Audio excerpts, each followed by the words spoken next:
or chemistry, I should say. Michigan, right? Mm-hmm. I've got a doctorate in computer science from the University of Illinois.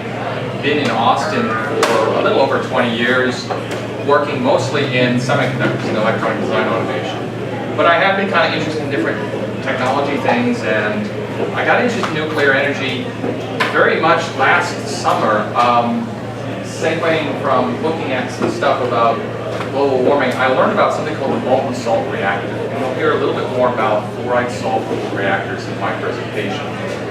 But it got me thinking about some of the issues, and that evolved into actually inventing some improvement to how you could do nuclear fuel in current light water reactors.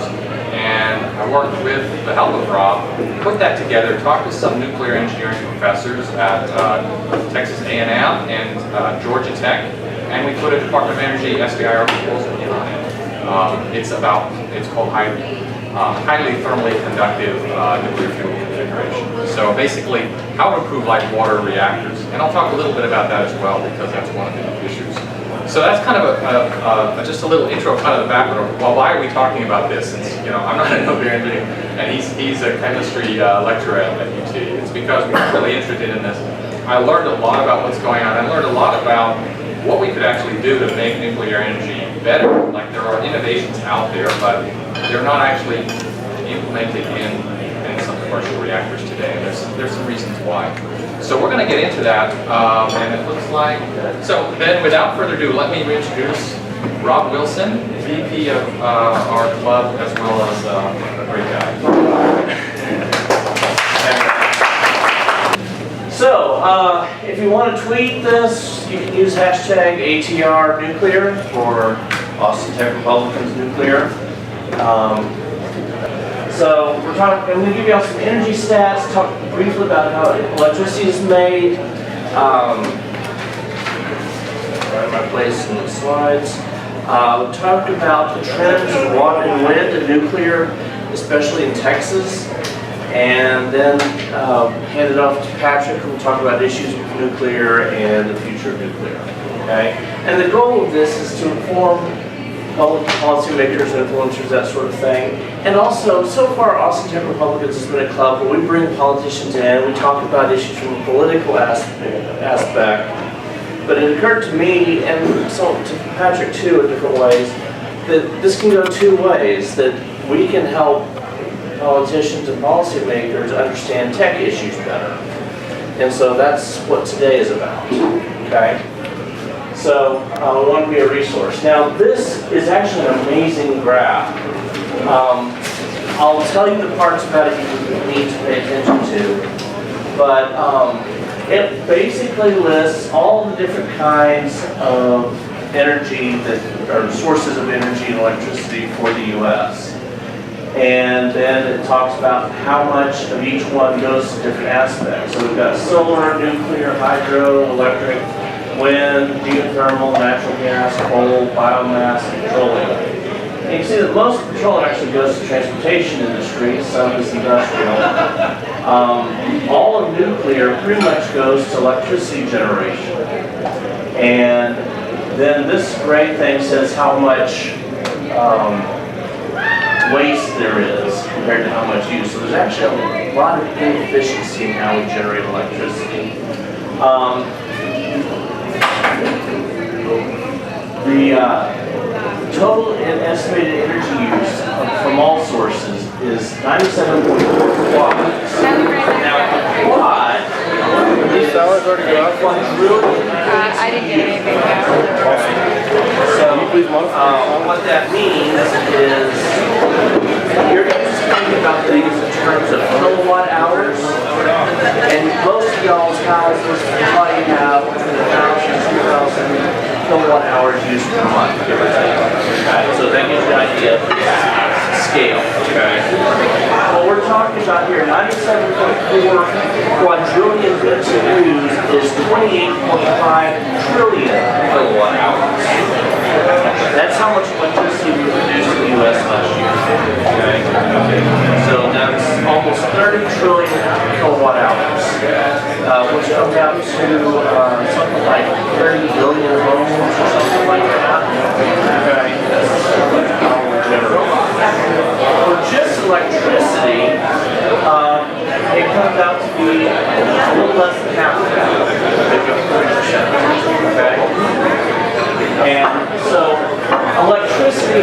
lot more sources of energy than industrial transportation. Most of them are using coal, petroleum, biomass. Electricity comes from all these sources. Natural gas being the largest, and actually the nuclear is 20% of the U.S. generation. I think you realize how much it was. 20% of electrical generation in the U.S. comes from electrical. And there's all sorts of stats here, but all of these alternatives are growing at an amazing rate. And that's what I'm going to talk about a little bit next. So total electricity generation was 4.3 trillion kilowatt-hours. And here's the breakdown. 38% from the coal fire plant, 30% from natural gas, 20% almost from nuclear, hydroelectric dams, 7%, and wind is only 3.35%, but it's gone way up very quickly. Okay? It's a quick rise. It's small now, but it's gone from virtually nothing to measurable in just a few years. I'm going to skip that last part you've got on your slide. You can read it. Okay, so that means solar doesn't even make single-digit statistics yet? Not yet, but it's growing too. I'll talk about that in a minute. Is there any? All right, fine. All right, this shows the growth of different kinds of power plants in the U.S. over the last few years. How many are in queue, so to speak? So there have been a lot of natural gas power plants that have been built or in the process of being built. And it goes down from there. And thanks to our distinguished president with the coal, okay, our number one source of electricity has the lowest growth. If you look, the three areas with the largest growth percentage-wise are wind, solar, and nuclear. They may be small percentages, but they're growing faster than the others. Okay. All right. So how is electricity made? The simplest answer is that it's you pump electrons into a circuit or into a battery, okay, for storage. But it's more efficient to have more arms on the pump to get it to go faster. And so that's what we call a turbine. The turbine is just a pump with a bunch of arms on it. All right. What moves the turbine? Because we get tired of doing it ourselves. Wind, water in a hydroelectric plant, or steam. Okay.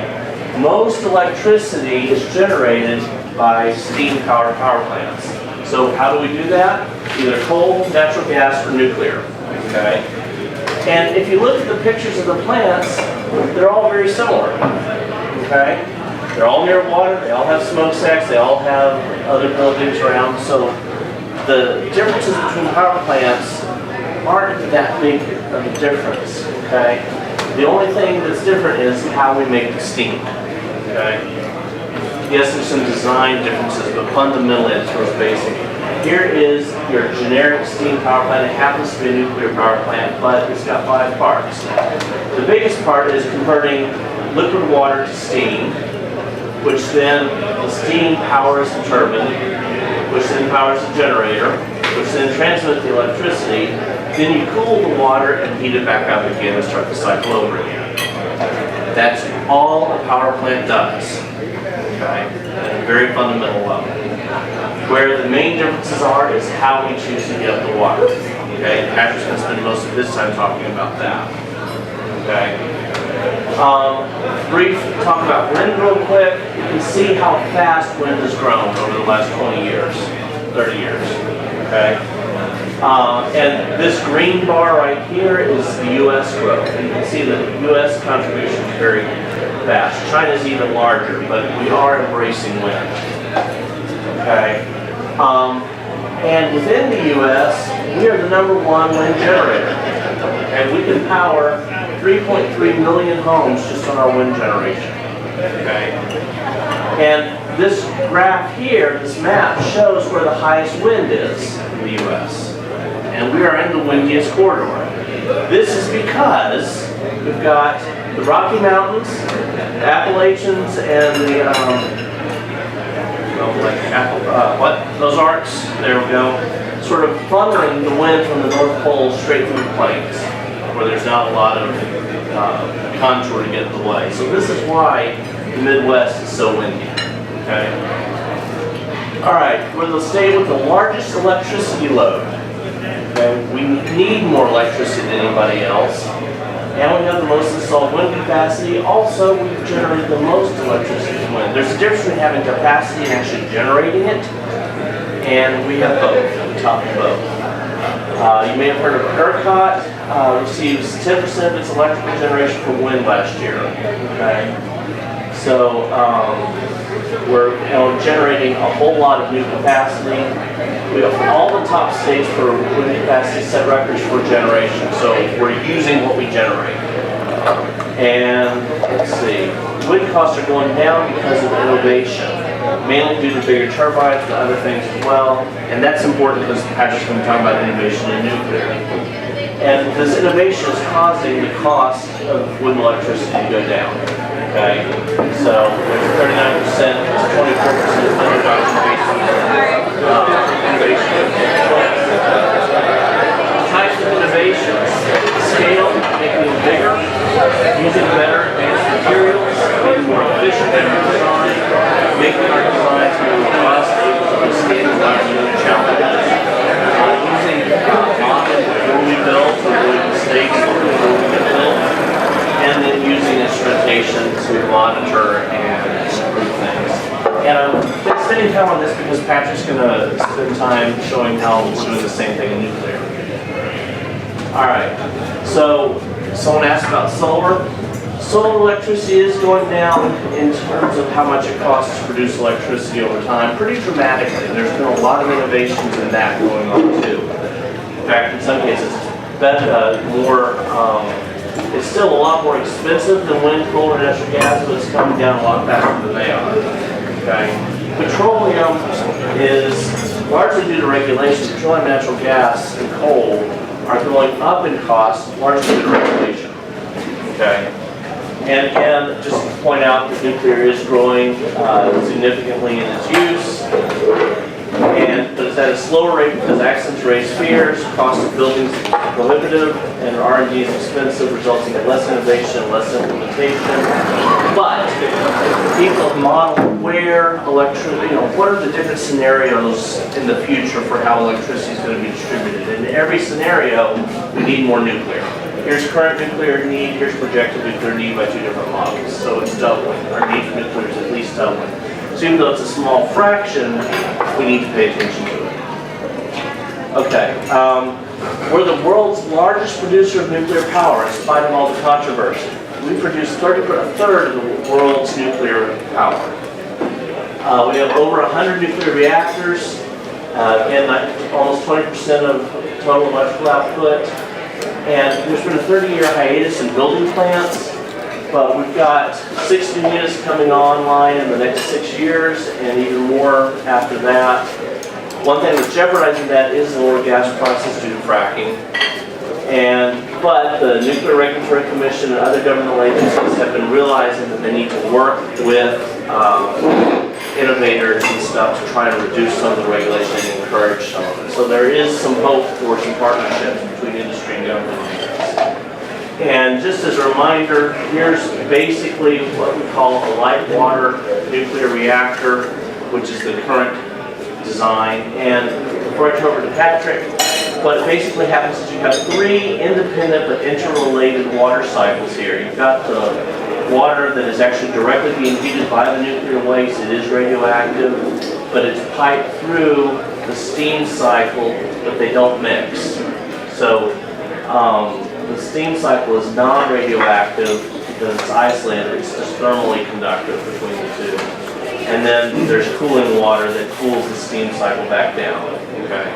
So this cycle is what turns the turbine. This heats it up. This cools it down. Okay. And so what we're going to be talking about today is this part of the cycle. How do we make this better? And I'll turn over to Patrick. Any questions while I'm switching over? I have a quick question. Yeah. I know that a few years ago the regulations made new nuclear plants uneconomic, and I have actually heard that in Texas at least, some of our regulations are making new natural gas plants uneconomic. So some of the regulations that change for nuclear, I mean, could those changes also benefit natural gas? I'm not as clear on the regulatory Okay. side of things, so I'd just be blowing smoke, so to speak. What other questions? Well, but the point that he's making is government can very easily destroy technological advantage through arbitrary regulation for a political agenda. That's a And that's huge part problem. of why we're doing this Huge talk, problem. is so that y'all can understand what's going on, both as citizens, but also as working with policymakers to try and help. Well, that maybe it's maybe too detailed question, but the nuclear waste, right, has always been a big issue. So Yeah. are the newer technologies addressing that as well? Yes, Patrick will talk about that some. It works, yes. So without further ado, I am Patrick McGuinness. Thank you, Rob, for the intro. Sure. This will probably be your third time seeing something like this. But I did want to make kind of and re-emphasize it, because I think if we get the basics, you'll find out there's a lot of complication. I can talk about isotope separations of lithium and thorium and all sorts of weird arcane things, and fast versus thermal and other things, but you're ahead for this one. But if you just keep it simple, what we're talking about here is we turn one form of energy into another form of energy until we get to electricity. So we start with the nuclear reaction when we get a neutron that hits uranium, and that hits uranium, it explodes into two smaller atoms, and that creates kinetic energy. So that gets turned into heat energy. That heat energy then needs to go to a turbine, so that turns into motion energy, which then turns into the electrical energy. And so the power plant is basically a big engine to do just that, to turn that one part of energy. And so when you think about what a nuclear power plant looks like, it's got three essential elements. You've got the fuel, and the fuel is inside a reactor. And that reactor has a coolant that then takes the heat out of the reactor, transfers it over to a turbine via, it might transfer into multiple stages of heat. So like in this case, you've got what they call a primary and secondary, where you've got steam, and that turns it into this turbine. In this case, so in general, the light water reactors, nuclear reactors, tend to have, or I should say universally have, uranium dioxide as fuel, coolant, under pressure, water, so 29 to 60 psi, and a turbine that is a steam turbine. So they use what's known as Rankine steam engine. Now there are options in nuclear. We don't necessarily have to have uranium dioxide. When the French recycle their energy, they have something called FLiBe, which is a mixture of uranium dioxide and plutonium dioxide. You could also have uranium metal, uranium carbide, and there's also the possibility of using another fissionable fissile material called thorium. So there's a thorium side. We'll get into a little bit. As far as coolants, there's options with that. I'll talk about that as well. There's not just water, but sodium has been used in previous different nuclear developments. You can have lead-cooled reactors, so you can have liquid lead as your coolant, and helium gas. So in gas-cooled reactors, you've heard of pebble bed, those use helium as their coolant. And finally, molten salt, and I'll talk more about that. So let's move forward.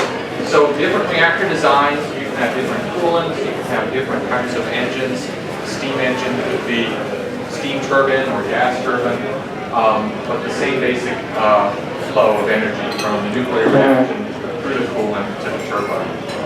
And this is showing various ones. I know it's an eye chart, so you can't see, but basically try to explain that even though there's just a huge variety of different reactor types out there, they're all got the same basic layout. They all basically have keep that nuclear fuel in the reactor, but then heat something up.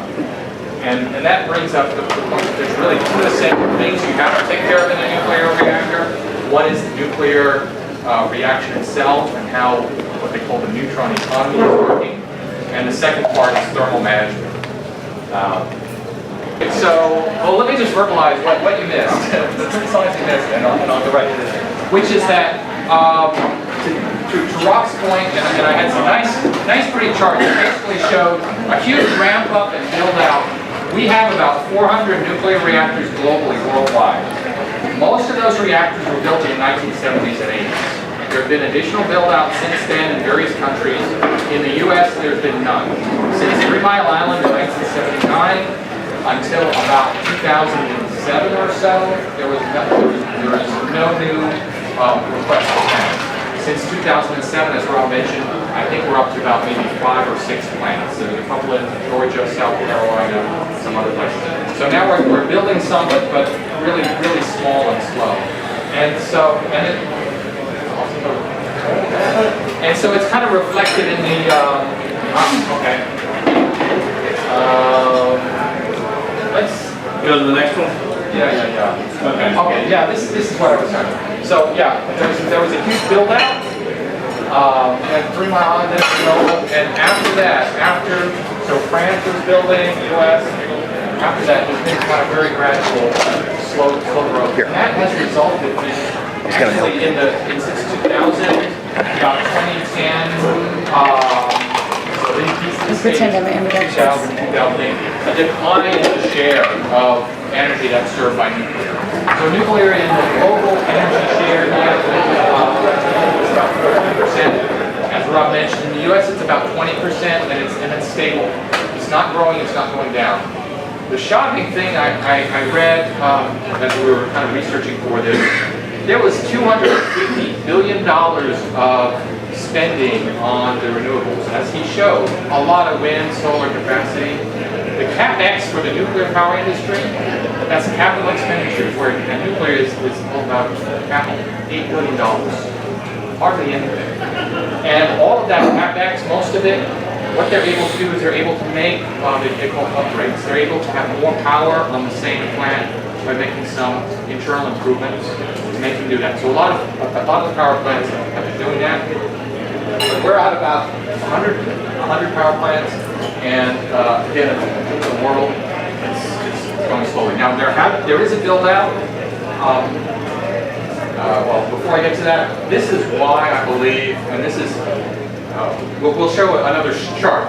The costs in nuclear are all about capital, and the problem in the U.S. nuclear industry is that it costs too much to build a nuclear power plant in storage. That's pretty much what it is. They are building some.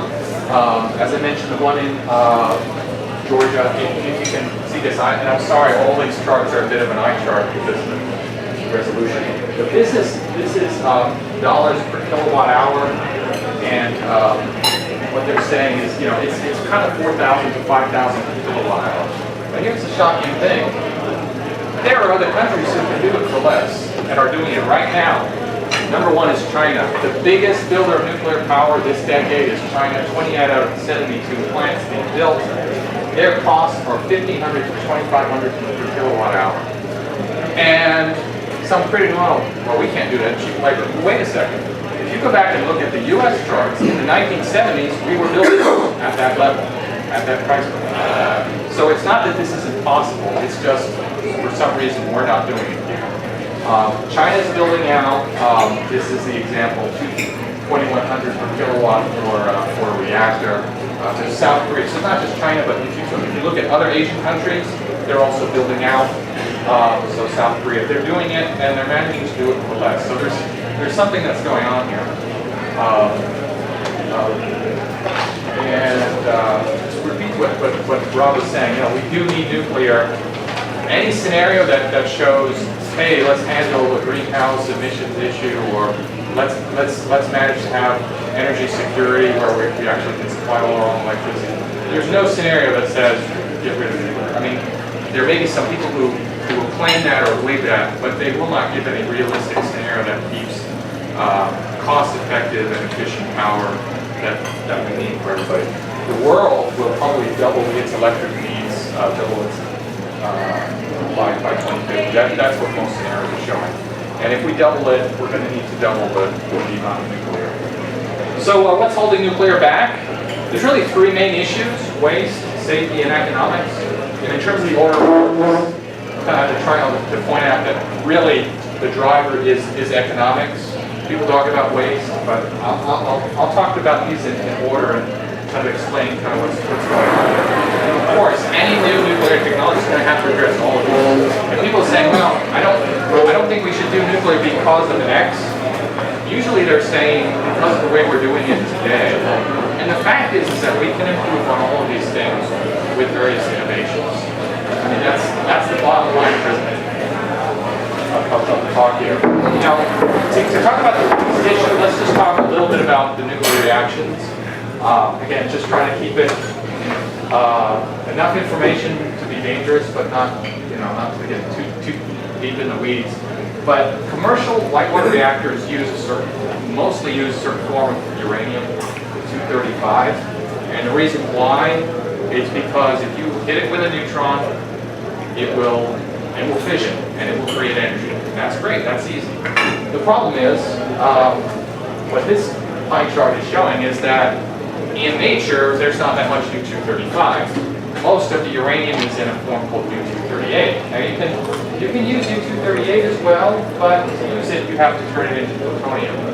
So to do that they have what they call fast reactors. U-235 is rare, but it's easier to handle. So what do light water reactors do? Light water reactors use the 235 and they pretty much just throw away the U-238. 97% of nuclear waste, you can put it in quotes, is basically unused U-238. And you can put it in quotes because actually you could use it. You could go back and you do that fast reactor and do recycling. You can recycle it, create what they call NOx fuel. You can have a read and burn, fast breeder reactor. You can do a bunch of different things. And we could extend the life of the nuclear energy. We can use these resources. And instead of having tons and tons of waste, in this particular case, what this is showing is to burn 1 ton of nuclear fuel, we had to mine 250 tons of uranium, leave some of that depleted uranium around, and have about 35 tons of waste. Now, but the interesting thing is this is 1 gigawatt hour of electricity. This is a huge amount of electricity that's generated. So it turns out that even though this is wasteful on the scale of, hey, we could use this U-238, it actually, doesn't matter that much.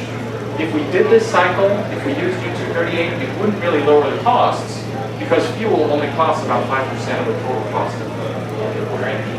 And so that's why our current light water reactors don't do anything with this stuff. They just store it, they take it out of the reactor, they store it in these big casks, concrete things on the side of the nuclear power plant, and they just sit there doing nothing.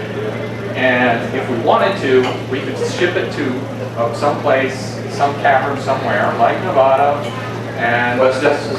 or Yucca Mountain, or West Texas, or New Mexico, and just put it somewhere in a salt mine or somewhere, and have it just sit there. It's not the best thing to do. The ideal thing to do would actually be to use all that latent energy that's in that uranium. But it turns out that it doesn't really matter with respect to cost.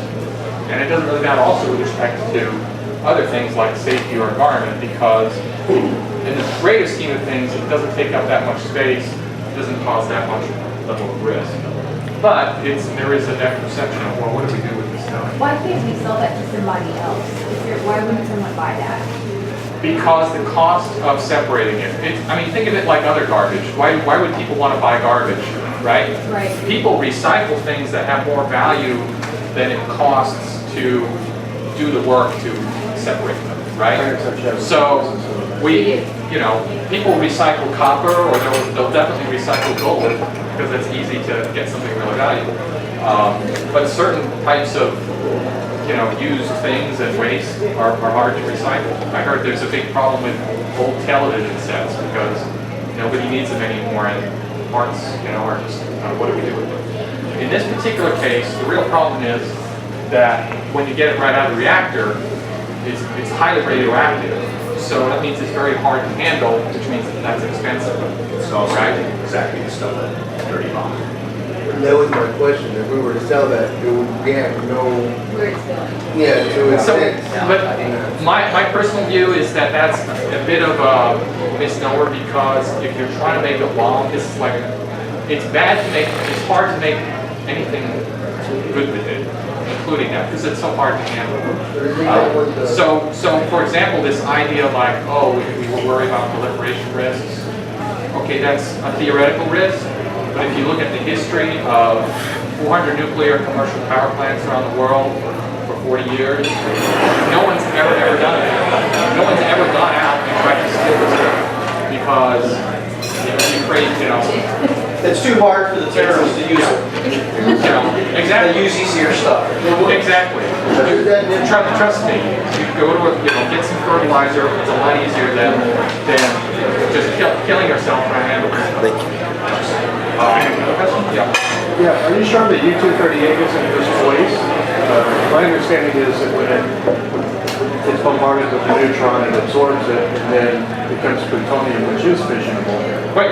When I say, okay, that's why I put waste in scare quotes, is that in my personal view, we could do a much better, it would be brilliant if we actually used this fuel cycle. This would be 100 times more energy efficient. I'm a big believer in recycling. I'd like to do that. But I'm also giving the message that when it comes to actually the economics and the cost, it doesn't matter. And because it doesn't matter, that's why the commercial reactors don't do that. Except in France. Except in France, right. But they, yeah.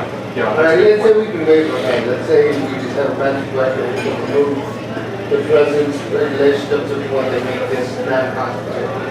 Even with that, what kind of ways that we're talking about that we've got to ferry or do some other capacity to that, we were able to go all systems go as far as building new nuclear plants and things. Well, that's what I want to talk about further. So maybe we can hold that to the end because there's other elements involved. As I mentioned, the three big elements, or the concerns are waste, safety, and then the economics. So let me talk about economics because all those pieces kind of come together. And when they come together and you innovate right, you can handle all those issues much better. And that's part of what I'd like to get to. Nuclear actually is the safest form, and Dom, that's what you need to tell them. When they're like, oh man, how can you talk about nuclear? And you'd be like, well, wait a second. The footprint, nuclear is safer than rooftop solar by 10x. They can attribute one U.S. death to the U.S. commercial market because there was a death in uranium mining in the last 10 years. Beyond that, nothing. And if you look at it globally, even with Chernobyl, Fukushima, again, 400 nuclear power plants for 40 years, that's 1,600 years of power plant operation. They've had 3 accidents. TMI, there was no one hurt there. And there have been effects. So it's not to say it's without problems, but it is safe. And that's what I want to talk to you. It's kind of like, other than that, Mrs. Lincoln, that was a play. Yeah, other than, what really happened with Chernobyl, Fukushima, and TMI, and what can we learn from that? The nuclear power industry is trying to learn from Fukushima. In the U.S., they've made some changes. What we learned is that with TMI and Fukushima, they shut down, they had a loss of coolant issue. In Fukushima, for example, you had an earthquake, then you had a tidal wave. That tidal wave blew out all their backup power. They were in darkness, they couldn't figure out what to do. They had to figure out how to handle it. And what happened is that without the power, I talk about this coolant and the reactor. The coolant stops flowing. When the coolant stops flowing, the reactor gets hotter and hotter, and eventually that leads to serious bubbles. That heat buildup, they have what they call zircon alloy in the reactors to hold the fuel. The fuel is in rods. Those rods are made out of zircon alloy. It's great when it's working. But when it gets above 900 degrees Celsius, it interacts with the water and creates hydrogen bubbles. Those hydrogen bubbles then explode. And that's what happened in Fukushima. So, and Chernobyl was a different situation, different technology. But at root, there was some similarity because they had a power surge. That surge caused a steam explosion. And then it caused the graphite that was in there to ignite as well. So that was a horrible thing. But in both, in all cases, the culprits, the thermal issues. That basically, you're doing an operation, you get out of this thermal envelope, things get out of hand, and then things are either burning, they're turning to steam, It's fail in a catastrophic way instead of fail-safe operation. Exactly. And one of the culprits here is the water coolant. So every single commercial reactor practically is based on water coolant. And yet water coolant has an issue here because it's under pressure under normal operation.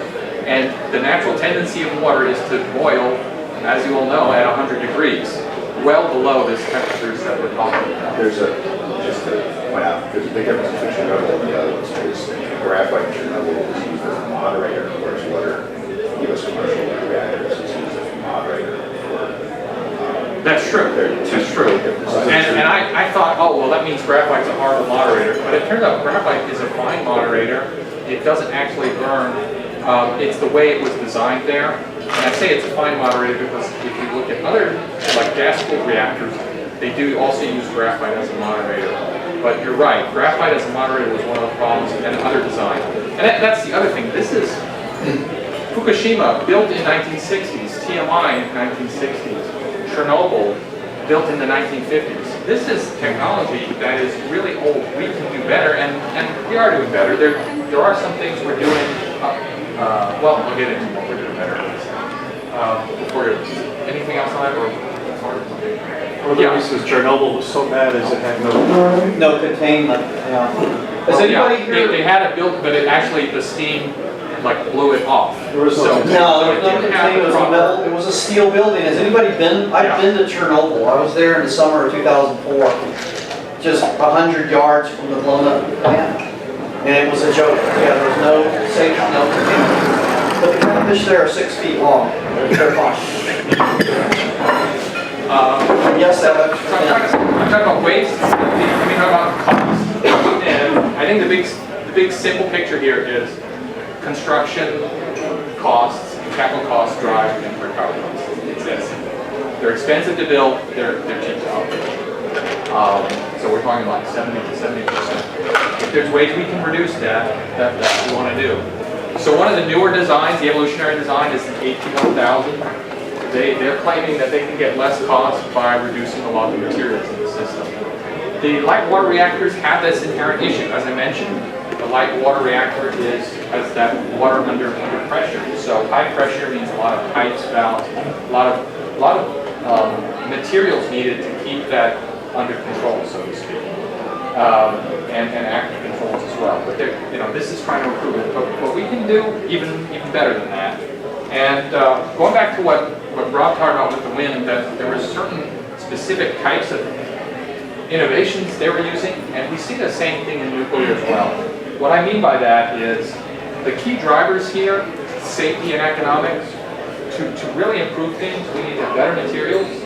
And those materials on the safety side, we want to address thermal and chemical stability. In other words, creating a wider envelope for your thermal management, something that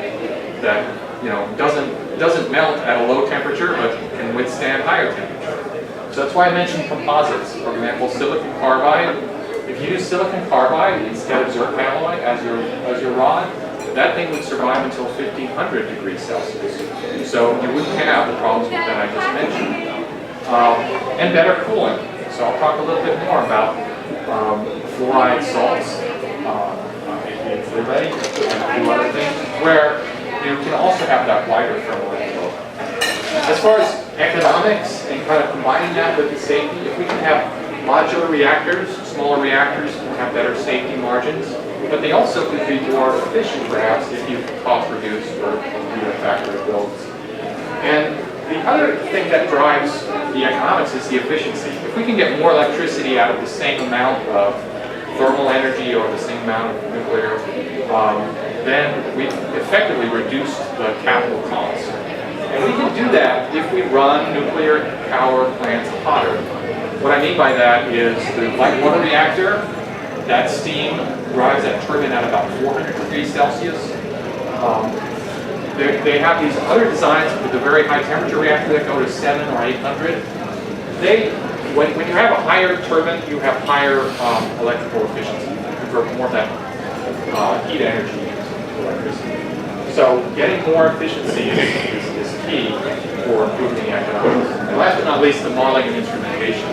Because the more you understand what's going on, the better you can do your innovation, which is the R&D, but also manage the systems for both safety and economic performance. So that's kind of at the abstract level. What does this mean kind of at the real level?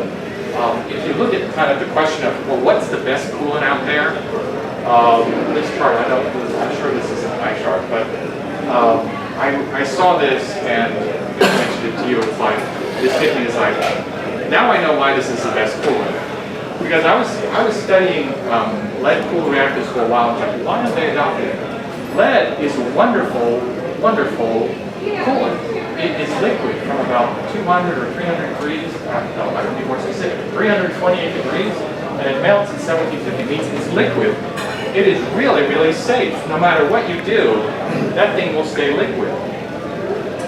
But it turns out that other than the Russian submarine fleet, no one's really used lead. The only thing I can figure out is that one of the problems with lead is it doesn't have very high heat capacity, and it's very heavy. As you know, lead is pretty heavy.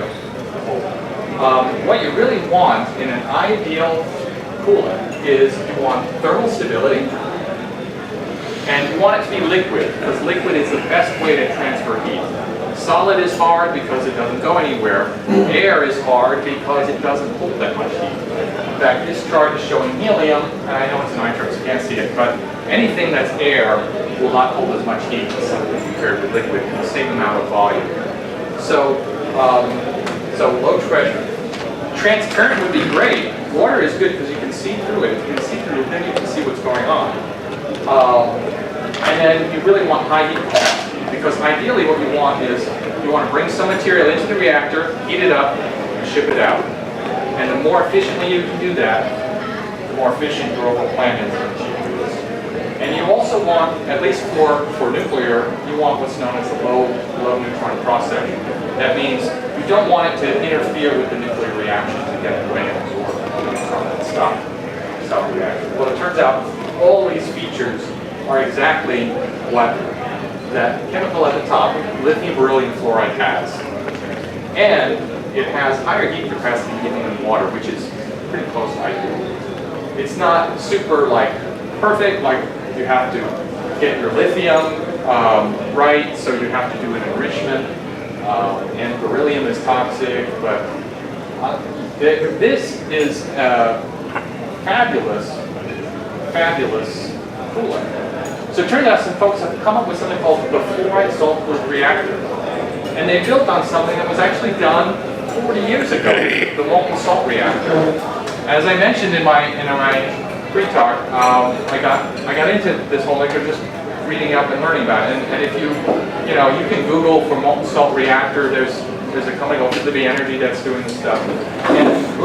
And this is amazing because it's taking the best of the ideas of all the different innovations we've got out there. The molten salt reactor, composites, taking some of the ideas of the light water reactor in terms of the high heat capacity, using the same kind of thermal loops that sodium fast reactors have used. So all the various innovations in R&D really led to combining to create this fluoride salt-cooled reactor. It was proposed in 2000. It is, let's see, I'll talk about more kind of the history of it. But just to kind of explain how this, and one more thing. The gas-cooled reactors, using basically structured materials and composites, as well as this fuel, pebble fuel. And the reason why that's awesome is that this makes it inherently safe. Got another slide on that. In fact, let me just jump to that. It's inherently safe because it's got a huge thermal margin. This fuel doesn't do anything until it's really hot. This liquid fluoride stays liquid until about 1400 degrees. So if you go back to the accidents we talked about, Chernobyl, Fukushima, TMI, all of those, there's not the possibility that the thermal margin is such that there's not really the possibility for the same kind of catastrophic event. I think that's important because once you've got something that's got an inherent level of safety, then you can start thinking about how you would design this a little differently. So going back to this actually has a passive safety element to it. is element 4, where passive decay heat removal. And that passive decay heat removal speaks to what Don was talking about, that we can design things so that if it shuts down or if you lose power, that it'll just kind of be fine. It won't be like, oh my gosh, you gotta do something active. It will passively heal itself and handle itself. So what would be the failure rate of that then? For instance, if you're taking a weapon or before it gets out the military, they want to take it to that breakdown level. Obviously, we can't do it. That's the point. The point is that when you talk about the light water reactor, they've got kind of a Six Sigma event. I mean, Fukushima was a Six Sigma event. You had an earthquake and a tsunami that would happen like once in 1,000 years. But they sited it in the wrong place and something bad happened. The point is that then even if you go out of your design envelope, still nothing would happen. There might be some other failure mechanism you can talk about, but the failure mechanism for that doesn't exist. So the failure rate of that particular kind of event is 0. Nothing bad would happen. That's part of the point. And that gets back to we want passive safety, we want inherent safety. And one of the weaknesses of light water reactors are the newer designs have some of that. I can show you some of that. That's my backup slide on that. But they're still perfect, and we can do better. So the 2 points, the safety, and then the other part is the economics of it. So you've got great economics by being able to have a wide power range and have a system that can be much more efficient in terms of materials. Where are we in terms of the research on this particular technology? Well, it turns out, just as I talked about the build out, we're doing some stuff, but actually China is forging ahead, and they're actually going to build an experimental reactor by 2017. They're also looking at the molten salt reactor. They're also looking at some other things. So they're moving forward with this, and I would expect by the end of this decade we'll have some further results that really confirm whether this technology, the fluoride salt cooled reactor, and using that as a coolant is a good option, because we'll have examples in China.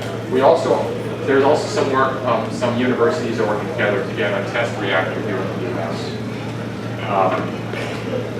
And let's see. So just to kind of summarize, I kind of dove into the fluoride because I honestly believe that we've had this generation of light water reactors. We're going to continue to build that out, but there will be a new generation of reactors that will eventually come along. And I believe it will be based, because of the superiority of the fluoride salt as a coolant, it will be fluoride salt cooled reactors. And it might be in different forms. I mentioned the molten salt reactor, which actually uses the fuel itself in liquid form. But be that as it may, the elements that I talked about in terms of the new materials are going to be part of that. So what's really holding it back is we've got these ideas. It's not really the innovation. It's not like we have a lack of innovation. There's a lot of research going on at the paper study level and at the low level. What we really are lacking is the innovative reactor development and adoption. We were talking before the meeting, right? We were talking about the fact that IFR, the integral fast reactor, was the last thing the U.S. was doing in terms of like an actual reactor development. And that was shut down in '94 under the Clinton administration. Then they tried to do this next generation nuclear, which was a gas-cooled reactor, and that never went beyond paper studies. So we have this thing where we've had, and I can show you a dozen different reactor designs where Argonne or Oak Ridge or other folks are doing wonderful work, but it's all paper studies. We haven't actually built reactors. We'll never get to commercial reactors until we actually do R&D and do research reactors that prove these things out. You know, it's kind of a research, develop, deploy, then commercialize. And so the other element is we need the vision to drive the nuclear forward. In other words, to say nuclear is not light water reactor. Light water is just one implementation. But if we want to move this forward, we need to move the innovation forward. So my summary is, A, we need nuclear power. Absolutely. Nuclear power needs innovations for safety and economy. If we continue to build 1970s technology, that's just a bad idea. We shouldn't do that. We should innovate, and it turns out there are some great innovations out there. The fluoride-cooled high-temperature reactors, and some things in that family of innovations. So FLiBe coolant, advanced materials like silicon carbide, go to high temperature using gas turbines rather than steam turbines. So doing those things and the policy to support them, obviously, we need to support the next generation R&D for nuclear, including nuclear. We need to support nuclear as a renewable energy. So we have all of these states that have renewable energy portfolio requirements. Well, you work for Porter too. Someone works for Porter. Why the heck doesn't Texas make nuclear part of our renewable energy portfolio? It is as renewable. I just told you. Uranium plus thorium equals 1 million years worth of nuclear power. It can last forever. I think that Absolutely. Because the people who are hot on renewables, for some reason, are extremely anti-nuclear. Right. Irrationally so, in my opinion. Right. But there is this thing of solar and wind is awesome, yet nuclear, which has no emissions, which has a very low footprint in terms of the area, in terms of the environmental impact, etc. Right. It may have issues, but as I pointed out, those issues really, it's more perception. It's safer than people think, the waste is less than people think, the issues are really less, bad than people think. Well, this was really helpful though in understanding that a lot of those issues though. I don't think I've ever heard anybody explain what happened in Fukushima better than you just did. And oh, thank you. It's really complex, so thank you. Yeah, because it is complex, but when you strip away the details, there's no simple changes. And as I said, the problem of nuclear energy safety has mostly been about thermal management. People think nuclear and they immediately think about the radiation. That's true. The radiation is a part of the whole problem. If there was no radiation, I think all this perception would go away because it would all be about, oh, well, we're just moving heat around. Well, heat doesn't kill you unless you stand next to it, right? Right. But radiation, can go very far and kill you. So that's why you have those fears. Go ahead. So like I said, the previous question, once we did all these things, what are we really looking at if somebody said, all right, we're under research and development, we have all the capacities you just spoke of here. What is that kind of footprint of waste coming out of that? Okay. So going back to, what would it take? Like I said, this next generation, if we did build these fluoride salt-cooled reactors, I think the burnup, you can have what we call extended burnup or breed and burn, and you could reduce the waste footprint by a factor of maybe 3 or 4. At least. Yeah. And it would really, I would go back to, it really goes back to the economics. Like, you could do it 20x or 100x, but if it's not economically beneficial and the waste isn't a big deal, it will be more like 3-4x. If you think about it, you said that the current level of waste isn't much. It's actually a fairly small footprint. It just sits in the containment building on the planet. Yeah, I mean the entire U.S. for a year, you could put it on a football field, 1 football field. So all that, 20% of our electricity, the waste of that is 1 football field. That's less than a municipal government, right? And that's for the entire U.S. And so the scale of it is really not as big as people think. what makes it even, if we can use these extended burnup things, the equivalent of what we're doing now is we're putting a log in the fireplace, burning off the bark, and then throwing the rest of the log away. So if we can do the extended burnup, it would go down substantially. Yeah, I also think that, when we go back to it, I think the bigger issue with the nuclear is the safety. That, and again, there's a perception thing. People always fear catastrophic risks much more than they fear common risks that are much more likely. In other words, more people are afraid of flying than driving, even though driving is 10 times more dangerous. Again, nuclear is safer even than rooftop solar, but no one's going around saying we can't adopt rooftop solar because people might fall off their roof and die. But, what we have to, so how do we address that? We address that by creating a new generation where there is no risk, zero risk of catastrophic events. And I think that's possible with these kind of technologies because you can design them in. That's the key. So it's a worthy investment because we're not talking, again, we've spent hundreds of billions of dollars on renewables. We can spend, at the government level enough to get this thing going and let the commercial and adventure people take care of the rest of it.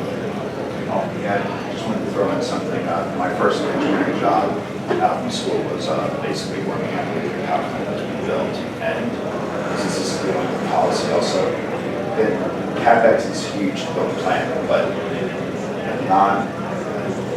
it's not insignificant labor costs. And every craft that's there to build a plant, electricians, millwrights, pipe fitters, boiler makers, they're all union jobs. And my job is basically to sit with the journeyman welder for hours on end until the NRC regulator can come by and certify the nuclear well. So we'd sit around for hours because there was just not enough of them. They'd show up, the guy would do his well, you know, he wasn't doing anything wrong, he just had to abide by the rules and because of regulations and all that. He had to wait till the guy showed up, then he could do his well, the inspector could certify the well, and I was the engineer, I was on that side.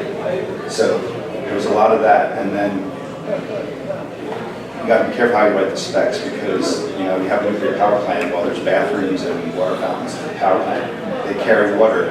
If you don't write the specs right, you say any pipe that carries water in the nuclear power plant, there's cooling and all that, has to be nuclear grade wells.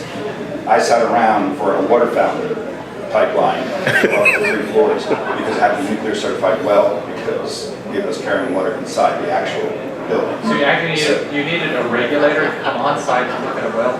There was either a regulator or the utility. It was supposed to fill up the electric. So yeah, regulation. That's what this is They all got about. certified. Your story has just explained why it costs 2x to build a nuclear power plant here in the U.S. versus what China, South Korea, and Asian countries. That's why I'm doing it. It's absolutely ridiculous. Yeah. And so, and it's inertia because actually you can't even, you know what I'm saying, oh, this is a great technology. You couldn't even build this because the NRC won't allow you to do it. And the NRC won't allow you to do it.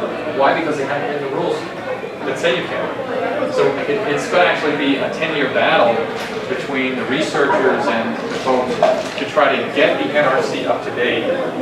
So fixing the regulatory, like, I don't know what you call it. I use the word inertia because I can't think of any other, yeah. So the realistic question would be, when do we get viable data from China's, reactor that they want to build? Because I would not believe in America. So, just reactors. Well, the interesting thing is the Chinese are building some of their own designs, but they're also building the same designs that we are. So I mentioned AP1000. There's also APR 1400. These are so one of the good things that the industry's done is they've created kind of like standardized designs. So if China will build one of the standardized designs that's the same as the one we're building, we're going to have very good comparisons about how they're able to do things, what their construction, how their the quality of that, and the Sure. China's a whole separate They problem. want to come over here and build it for us, but they probably won't share it. But I'm saying, The AP1000, by the way, is Westinghouse, so it's Western it technology. would be easier to say, okay, here's that data over there, but China, we don't want to get built. It's relaxed regulation versus let's just build our own and see what happens. Okay. One last question, and then we. So the current, a lot of the natural gas and decline in the price of natural gas, that's a blip on the radar screen here in terms of your trends or? I've actually seen analysis that does suggest that gas is now above $5 per, what do you call it, MMBtu or something, and that, kind of the fracking, it's going to last, like the shale gas will last like 2040 or so, but, it's not going to be like super cheap. But the point here is that I don't think we should accept the current cost of nuclear. I've seen these costs of it, like they say 8 or 10 cents, and I'm like, why? Why has it gone up? Why should we accept the fact that we could build these plants at half the cost in the 70s than we can now? Or why can we, if we use these innovations that I'm talking about, that are inherently safe, they get away from all this high pressure piping, etc., reduce vastly the amount of materials, and therefore reduce a lot of construction costs. So better design, better innovations, we can do things. I mean, where's my cell phone, right? 70s cell phone, today's cell, drastically different. Nuclear power should be the same thing. We gave the example of wind. It was on this track to reduce their costs because of innovations. We can probably lower the cost. I've seen estimates of like 20–30%. That's my own analysis of this, that they're kind of holding back in terms of the density and other things. And I've done the numbers, I'm like, we can cut the cost more than in half. And that's on the China one. So I'm talking about 1,500 per kilowatt hour cost of construction in the US for this kind of power plant versus 4,500 today. So that's actually a third the cost. We can do it. We just need the vision. Thank you.